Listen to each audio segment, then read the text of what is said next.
Yeah, I'm glad you brought up this Newtonian Cartesian view, and I went as far as getting a master's in virology, actually, and I've had to really rethink as I learned about quantum physics and a lot of new science that turns the Newtonian Cartesian model on its head, or shows me that that's just a narrow aspect of the whole. Could you talk about how science itself implies the story of interbeing rather than the story of separation? Yeah, I can. Yeah. Do I want to? Some of these things, like, I've said so many times, like, even though this is a new audience, part of me is like, I already said that though, weren't you listening before? But I'll say that up until the early 20th century, science was on a seemingly successful quest to gain full understanding of the universe by breaking it down into the smallest possible parts that would be governed by deterministic laws, and that therefore would allow the scientist to perfectly predict and then through technology control everything that's happening. So that if we could map exactly where each atom, the location of each atom and its initial conditions, its momentum and what direction, and we could map like a bunch of billiard balls, we'd be able to predict perfectly where everything would go. Practically, okay, that's not possible, but we can get closer and closer and closer. If we can break the body down into its mechanical parts, then we should be able to have perfect health, because we can, if something goes wrong, we can fix it. We can, this is actually related to your initial question, how do we fix it? There's a kind of a mechanical bias built into that question. So that's the quest that science was on, seemingly very successfully. But there were, I would say, 3 developments in the early 20th century that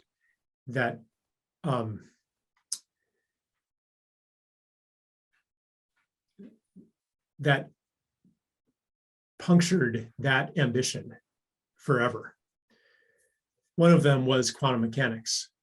You break matter down to the smallest possible unit, and instead of perfect predictability, you have randomness, and you no longer have objectivity. You no longer can treat it as an object separate from yourself that you can manipulate, because your very relation to it changes it. You're tied in. The observer and the observed are inseparable. Self and other are inseparable. And a photon or an electron has no independent existence in space and time separate from the observer. And its behavior is acausal. They called it random or acausal. You could also say that it implies that choice is an elemental feature of the universe. So that forever put a limit on the program of domination, of the ambition to completely control everything by completely understanding it down to its very atoms. Another development was, I guess this was a little later, chaos theory, where in any complex system, your ability to predict it, the difficulty in predicting it grows exponentially with its complexity. And well, how can I put it? Exponential increases in your ability to map the system give you only a linear increase in your ability to predict it. I don't know if that's too nerdy a way to put it.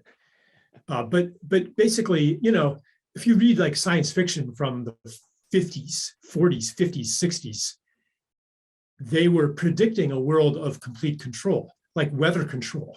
That was, we were certainly going to achieve that by the year 2000, not to mention perfect health, not to mention a perfect society. Like all of these technologies of control, we're going to move from one triumph to the next to the next. But instead, we're seeing quite the opposite, actually. Despite all of our technology, despite our increased ability to understand to a smaller and smaller level, the genetic level, the molecular level, life seems more out of control than ever. So that would be another, it's not just like within science, it's also the effect of science in society. It hasn't lived up to its ambitions or its promises.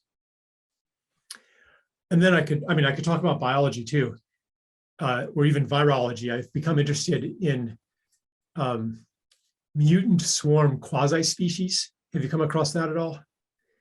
No. In virology? Yeah, so like a quasi-species. Okay, so like we like to think of a species as some discrete, unique right phenotype. Here are the genes of the species. Here it is. That is what a virus is. Well, a quasi-species is basically like a cloud, like almost like a cloud of quantum probability of related genomes that together are what we call the virus, but that act in a nonlinear way in processes of disease or other biological processes. So you might have one of them that replicates in your body, but that only does that if another related one is softening you up in some way or enhancing the function of that other one. So there might be hundreds or thousands of related genomes that we call the virus, but that are not a unitary definable species. And so basically, like, variants are not it evolving away from what it was. They are part of it. And so this is I would say draws from what I would call the new story, the story of interbeing, because existence is relationship. Even in ourselves, who we are, we're not discrete, separate beings. We experience this in our daily lives. Like if I'm hanging out with you, who I experience myself to be is different than if I were hanging out with my wife, Stella. And if I meet a new person, I discover something new about myself. Was that there all along? Or was that created in the relationship? Just as you can ask, is that electron, was it actually there at point X, Y, Z before I observed it? Or did the act of relating to it, did the relationship create what we call the reality of it? It's true of an electron, it's true of you and me as well. We are in a constant process of becoming. And there's no, and the becoming is part of the identity, it's part of the self. It's not that you become something different, it's that you already were that, but you only became that in that relationship. The possibility was always there, and who you are is the totality of all of those possibilities. So that's the link between that and a viral quasi-species. Really interesting stuff. You can read about it. Yeah, that's fun. I like that. Like we were already as we were, but we become that aspect. One thing that really brought me sort of made me giggle a little bit was imagining like blowing up. So the fundamental idea of choice on the quantum scale, like a particle can choose. And then I sort of blew it up to the billiard table model. And I was like, what if I was playing pool and the balls were choosing where they wanted to go? It was kind of this like Harry Potter-ish game of billiards. And it's like, I shoot it and they're like, man, I want to go there. And it's like, they went the other way. And I was like, oh, that's really fun for me to think about, is the like choice blown up on a larger scale. Well, it could happen. I mean, you could, like, say, take a billiard ball and throw it through a hole in the fence And there's a non-zero chance that it would diffract into some totally other direction. Now, the chance is vanishingly small. All the ink in the world would not be able to write the number big enough to express how So small you're that chance saying is. there's a chance. but you know, if it's a photon going through a slit, then and no force is determining where it goes, what's called acausal in quantum mechanics, actually you could say, well, the electron is choosing where to go. Now, a billiard ball, there's quadrillions and quadrillions of atoms, you know, and even though each one is maybe making a sovereign choice, they're all glued together.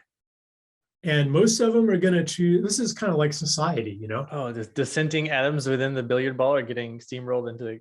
That's right. Yeah. Except in certain circumstances, maybe not with the billiard ball, but in certain circumstances, quantum effects can get amplified into macro effects.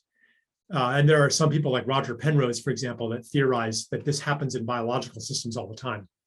And for example, that microtubules in the cells are just the right size for these quantum effects to operate.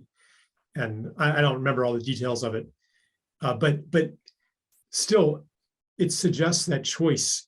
You know, if an electron or a photon going through a slit is free to choose where it ends up